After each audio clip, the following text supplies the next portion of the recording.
Good day, everyone. So today I will discuss about the gender gap index. So first is the lesson summary. So the gender gap index it developed the World Economic Forum measure gender equality across countries. Then it focuses on how fairly opportunities and resources are shared between men and women. Then the index evaluates gaps in areas like education, employment, health, and leadership. So it helps countries identify inequalities and improve policies for a more inclusive society. So next is the objective. So objective is at the end of this lesson, students should be able to explain the gender gap index, then identify its four key areas, then understand its importance, and analyze the Philippines' performance. So what is gender gap index? So gender gap index is a measure that gap between men and women. So not total wealth, then even developed countries can rank lower if inequality still exists. So ang gender gap index daw is kanang nag-base siya sa kanang kalainan sa opportunity sa lalaki ug sa babae. So wala siya nag-base sa kadaghan sa kwarta sa ato ang nasod. Then even developed countries is kanang nagpasabot siya nga bisan pa og dato ug nindot ang atong nasod mahimo gihapon nga ubos ilahang rank kay kanang dili man patas ang pag-treat or pagdala sa babae ug sa lalaki.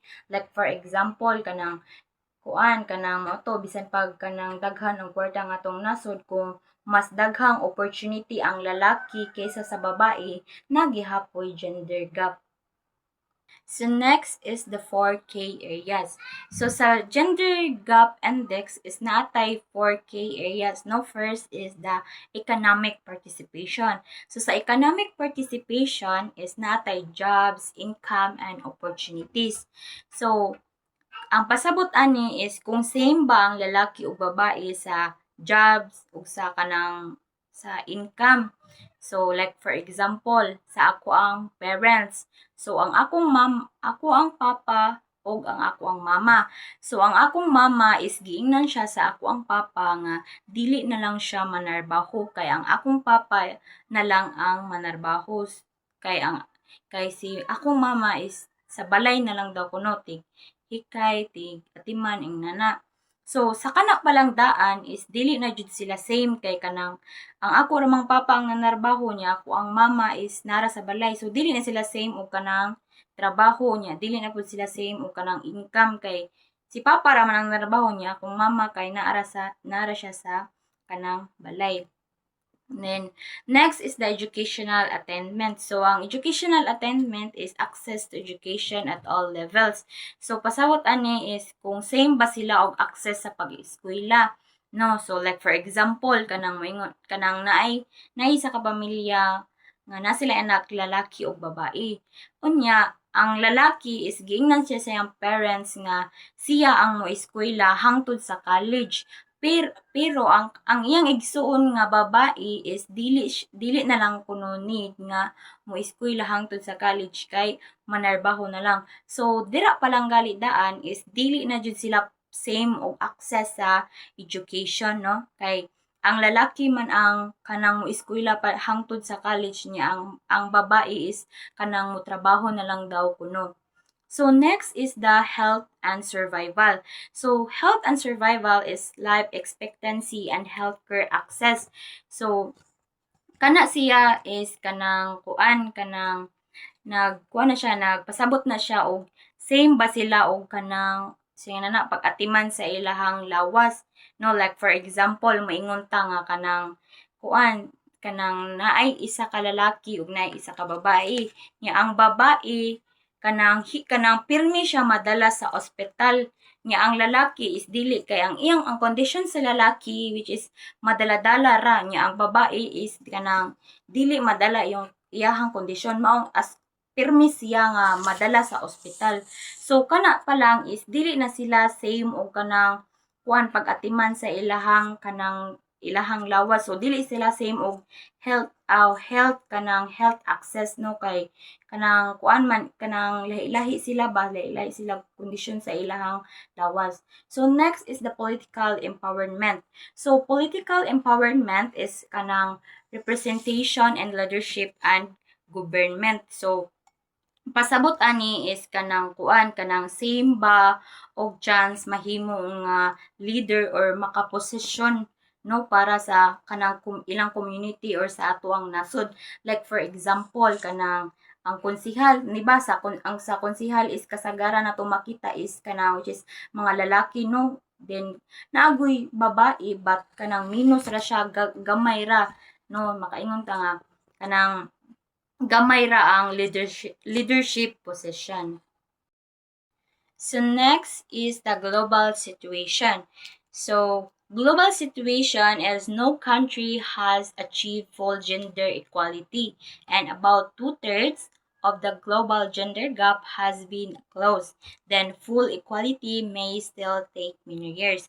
So sa no country has achieved full gender equality is kanang no meaning ani is no country in the world treats men and women completely equal in all areas like work, salary, leadership, and opportunities.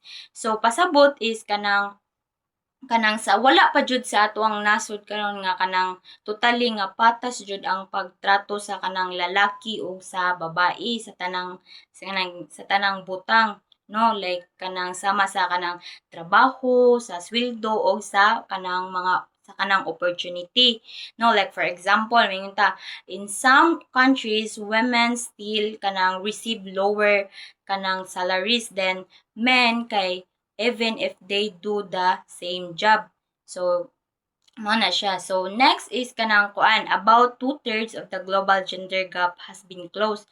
So pasabot ani is this may kanang many improvements already happened no. Men and women are becoming more equal compared before no, but kanang there still remaining gap. So pasabot ani is daghan na ang improvements no, nga kanang mas nagkaparehas na ang mga kanang opportunity sa lalaki o sa kanang babae kumpara sa una, kay sa una lahi-lahi gito pero pero sa pagkakaron is naa pa joy gihapoy kulang. So like for example kanang more women can know to kanang go to school, work, and become leaders compare before na no. So karon is kanang mas daghan na sa babae ang makaeskwela, makatrabaho o mahimong leader kumpara sa una no. So nagka-improve na ang equality sa lalaki o sa babae. Then full equality may still take many years naman is kanang meaning is that gender equality is improving slowly but it may still kanang take along from kanang men and women become fully equal in worldwide no. Sa kuan pa is kanang dugay pa before mahimong kanang 100% nga mapatas ang lalaki o babae sa tanan nga opportunity no. So kanang example is some women still experience discrimination in jobs and leadership position today.